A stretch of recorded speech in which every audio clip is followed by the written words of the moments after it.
مصلحا ومجددا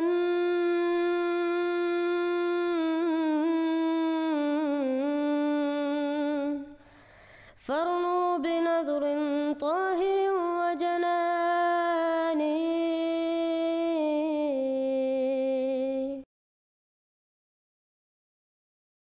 السلام علیکم ورحمۃ اللہ وبرکاتہ. اس ویڈیو میں ہم مشہور دیوبندی مولوی مولانا الیاس صاحب کو سنیں گے جو تسلیم کرتے ہیں کہ مسلمانوں کی اکثریت کو ختم نبوت کے لیے ایک دلیل کا بھی نہیں پتہ. وہ ساتھ یہ کہتے ہیں کہ ختم نبوت کی جو وہ تشریح کرتے ہیں اس کے لیے ان کے پاس 100 سے زیادہ آیات ہیں، لیکن ہم دیکھتے ہیں کہ یہ مولوی کبھی بھی یہ آیات پیش نہیں کرتے کیونکہ وہ جانتے ہیں کہ ان آیات سے ان کا موقف ثابت نہیں ہوتا، بلکہ انہی کے مناظم منظور چنیوٹی صاحب تو تسلیم کرتے ہیں کہ احمدی مسلمان بھی ختم نبوت کے لیے قرآن سے آیات پیش کرتے ہیں جن سے ان کا موقف ثابت ہوتا ہے. تو توجہ سے سنیے، تو مطلب یہ ہے کہ 3 موضوع ہیں ہمارے اور قادیانیوں کے درمیان. اب قادیانیوں کی کوشش یہ ہوتی ہے اور وہ اپنی ٹریننگ دیتی ہیں اپنے آدمیوں کو کہ جب بھی بحث کرو تو حیات کی سفر کرو، ان کا زندہ یا ہو. کیوں؟ اس کے لیے ان کے پاس قرآن کی آیتیں ہیں، کچھ حدیثیں بھی ہیں اور آیات ایسی ہیں جس سے عام آدمی دھوکہ کھا سکتا ہے. اس لیے وہ کوشش کرتے ہیں کہ جب بھی بحث ہو تو عیسیٰ کی حیات پر وفات پر ہو اور اس پر وہ چیلنج دیتے رہے. یا دوسرے نمبر پر وہ یہ کہتے ہیں کہ اگر بحث ہو تو اجرائے نبوت پر نبوت جاری ہے یا بند. اس پر بھی ان کے پاس ایسی یا بنی آدم اما یا جنت کو رسول، اے بنی آدم تم میں رسول آتے رہیں گے. یا جنت مطالعہ کا سیگا نور استقبال کا ہے یا نہیں؟ اللہ یستبی من الملائکۃ رسلا ومن الناس، اللہ چنتا رہتا ہے، چنتا رہے گا رسولوں کو.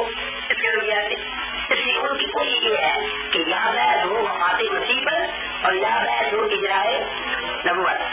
پھر وہ یہ بھی کہتے ہیں کہ بہت سارے احمدیوں کو اپنے دلائل یاد ہیں اور ہمیں بھی دلائل یاد کرنے چاہیے. مناظر ختم نبوت مولانا منظور احمد چنیوٹی رحمۃ اللہ علیہ فرمایا کرتے تھے ایک کم 100 آیات ہیں قرآن پاک میں ختم نبوت کی. ہم مسلمانوں کو کتنی یاد ہے؟ افسوس کی بات ہے یا نہیں؟ ایک کم 100 آیات ہوں. شاید ہی آپ کو کوئی مسلمان، ایسا تو میں نہیں کہتا کہ کوئی نہیں ہوں گے، شاید ہی کوئی ملیں گے جن کو ایک آیت یاد ہوگی.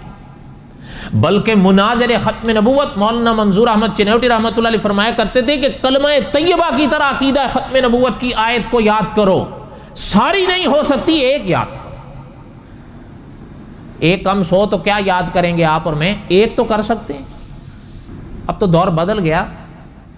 ان کے ہاں ایک احمدیہ پاکٹ بک ہوتی ہے، اس کو پاکٹ بک کہتے ہی اس لیے کہ وہ جیبی سائز بنائی جاتی تھی. اب تو بدل گیا، اب تو یہ سب آ گیا، تو دور بدل گیا. جس وقت یہ سب نہیں تھا نا، اب تو یہاں پر آگے بڑی بڑی کتابیں وہ سب. اس وقت بھی جب یہ نہیں تھا، اس وقت بھی وہ یہ احمدیہ پاکٹ بک ہر مرزائی اپنی جیب میں رکھتا تھا، اس کو پڑھتا تھا، اس کو یاد کرتا تھا. انہوں نے اس کا نام رکھا احمدیہ پاکٹ بک. ایگزامپل کے طور پہ بات کرتا ہوں، میرے پاس شمس الدین بھائی آئے، آپ کو پتہ ہے وہ قادیانی سے ریورٹ ہوئے میں، تو مجھے انہوں نے وہ کتاب، وہ احمدی بک پاکٹ بک جو ہے، وہ ہے نام تو اس کا پاکٹ بک ہے لیکن وہ ایڈی موٹی ہے، اتنی وڈی باریک ریٹنگ والی، 1000 صفحہ نہیں بن جاتی ہے اگر موٹی ریٹنگ میں ہو. وہ ویسے نام پاکٹ بک رکھا ہوا ہے انہوں نے. مجھے کہتے ہیں اس کا جواب دیں جواب دیں جواب دیں. اچھا اب جب وہ میں نے باتیں پڑھی نا اعتراضات کی، تو میں اعتراض کے جواب پڑھنے سے پہلے ہی اس رزلٹ پہ پہنچ گیا کہ اگر یہ اعتراض ہوا ہے نا تو انہوں نے کشف المجوب سے اس کا یہ جواب دینا ہے، تذکرۃ الاولیاء سے یہ جواب دینا ہے، حشد بھائی سے یہ دینا ہے، اور وہی نیچے دیا ہوا تھا.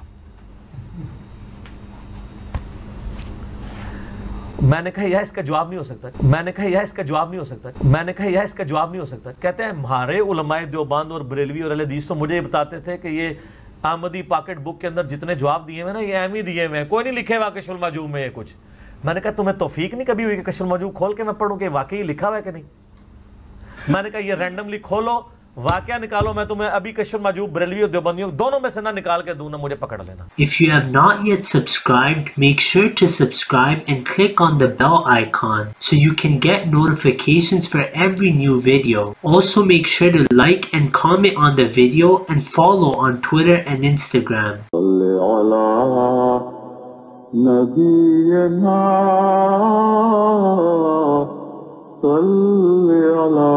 محمد صلی علی سفینا صلی علی محمد.